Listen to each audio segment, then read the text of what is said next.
Digital केएनएल coaching पर आप लोगों का स्वागत है।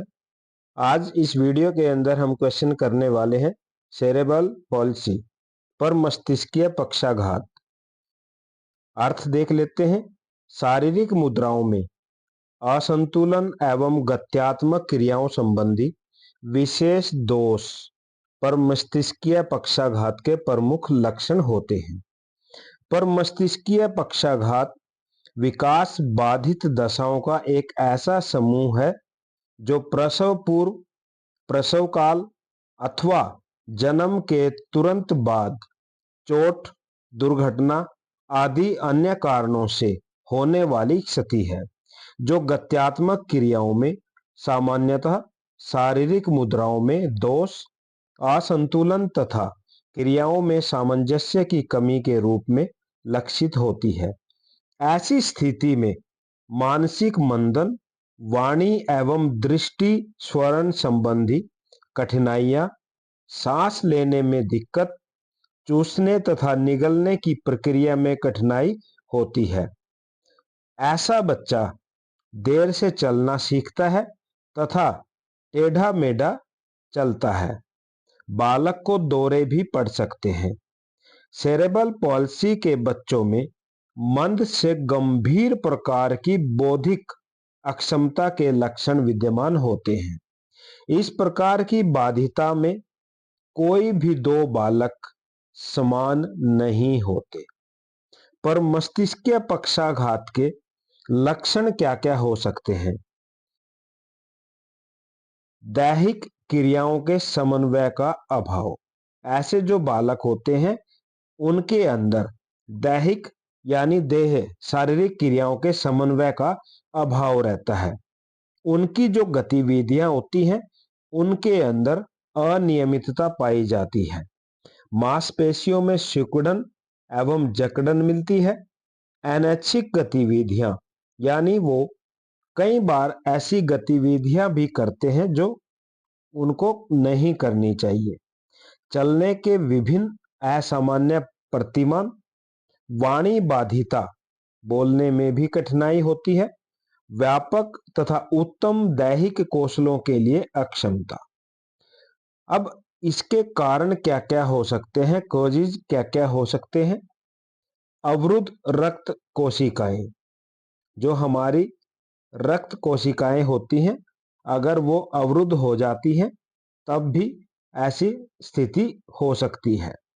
चोट या दुर्घटना से, जन्म से पूर्व के कारणों का संबंध गर्भवती मां से, प्रसव काल संबंधित कोई भी कारण हो सकता है। शैशव काल संबंधी कारणों में मस्तिष्क के संक्रमण के कारण भी पर मस्तिष्कीय पक्षाघात हो सकता है। इससे समस्याएं क्या होंगी या ऐसे बालकों में समस्याएं क्या-क्या आपको मिलने वाली है?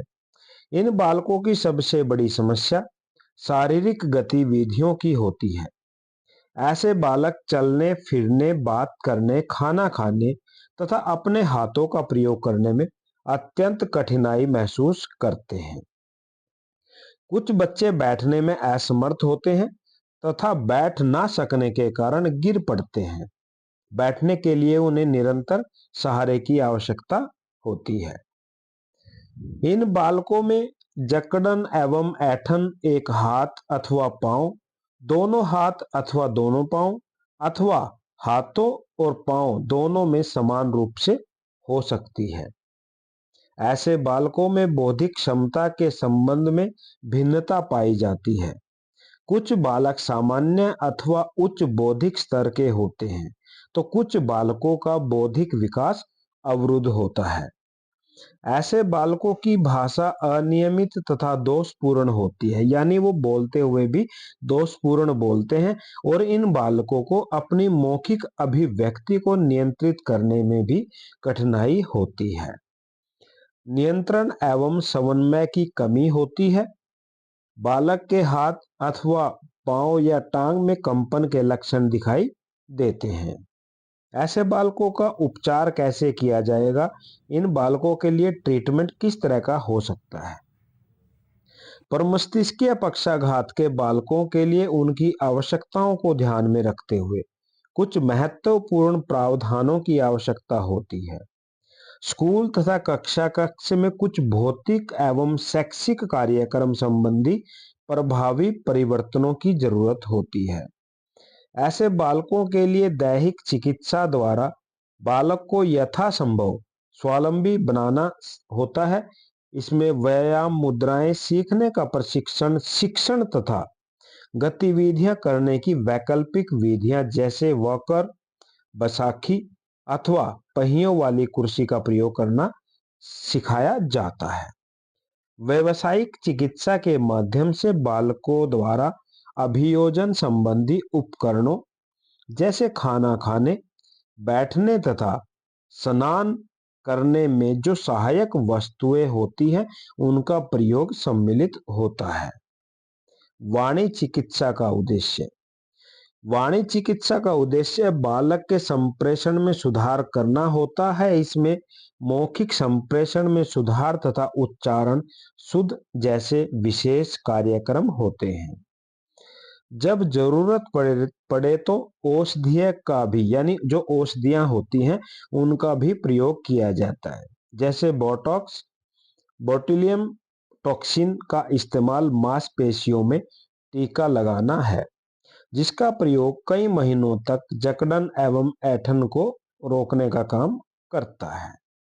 जब आवश्यकता पड़े तो ऑपरेशन भी किया जा सकता है। ऑपरेशन रीढ़ की हड्डी, कूल्हों, टांगों की मांसपेशियों की ऐंठन व जकड़न को कम करता है। इससे बालकों को चलने फिरने में मदद मिलती है। पर मस्तिष्कीय पक्षाघात के दौरान बालकों के लिए मनोवैज्ञानिक एवं विशिष्ट शिक्षक का समर्थन और उनका सहयोग शिक्षण अधिगम में बालक की बहुत सहायता करता है। ऐसे बालकों के लिए विद्यालय भवन के अंदर सुविधाएं दी जानी चाहिए, जैसे रैंप बनवा देना, कुर्सी, वहां पे पहिए वाली जो कुर्सी है उसकी व्यवस्था करना, बैसाखियों की व्यवस्था करना, विशेष प्रकार के शौचालय बनवाना आदि का प्रावधान हो सकता है। बच्चों के ठीक बैठने और उपयुक्त मुद्रा में सहायक कुर्सी मेज की व्यवस्था की जा सकती है। लिखने संबंधी क्रियाओं पर कम से कम बल देना चाहिए। परीक्षा में निबंधात्मक लंबे प्रश्नों के स्थान पर संक्षिप्त वस्तुनिष्ठ प्रश्न जैसे वैकल्पिक उत्तर प्रश्न, ठीक गलत मिलान प्रश्न, रिक्त स्थानों की पूर्ति आदि संबंधी प्रश्नों को रखा जाना चाहिए। ऐसे बालकों के शिक्षण के लिए ज्यादा से ज्यादा शिक्षक को शिक्षण सहायक सामग्री का प्रयोग किया जाना चाहिए। ऑडियो विजुअल एड्स का प्रयोग किया जाना चाहिए। निष्कर्ष, कंक्लूजन। पर मस्तिष्कीय पक्षाघात के बालक बहु असमर्थी बालकों की श्रेणी में आते हैं। सामान्य विद्यालय में इन बालकों के लिए समावेशन हेतु यूनेस्को ने विश्व के 11 विकासशील देशों में चल रही प्रारंभिक परियोजनाओं की प्रक्रिया एवं परिणामों को प्रकाशित किया है। इस प्रकाशन में इन बालकों की व्यक्तिगत एवं शैक्षिक आवश्यकताओं को सर्वोपरि रखा गया है तथा उनके समाज के साथ संबंध और उनकी भागीदारी को महत्व दिया गया है। तो ये था प्रिय विद्यार्थियों आप लोगों के लिए एक महत्वपूर्ण प्रश्न जो बीएड सेकेंड ईयर के विद्यार्थियों के लिए creating an inclusive school paper के अंदर इंपॉर्टेंट क्वेश्चन बनता है और बीएड फर्स्ट ईयर के स्टूडेंट्स के लिए और डीएलएड स्टूडेंट्स के लिए भी एक इम्पोर्टेंट क्वेश्चन बनता है। वीडियो पसंद आए तो लाइक करके चले जाना। धन्यवाद।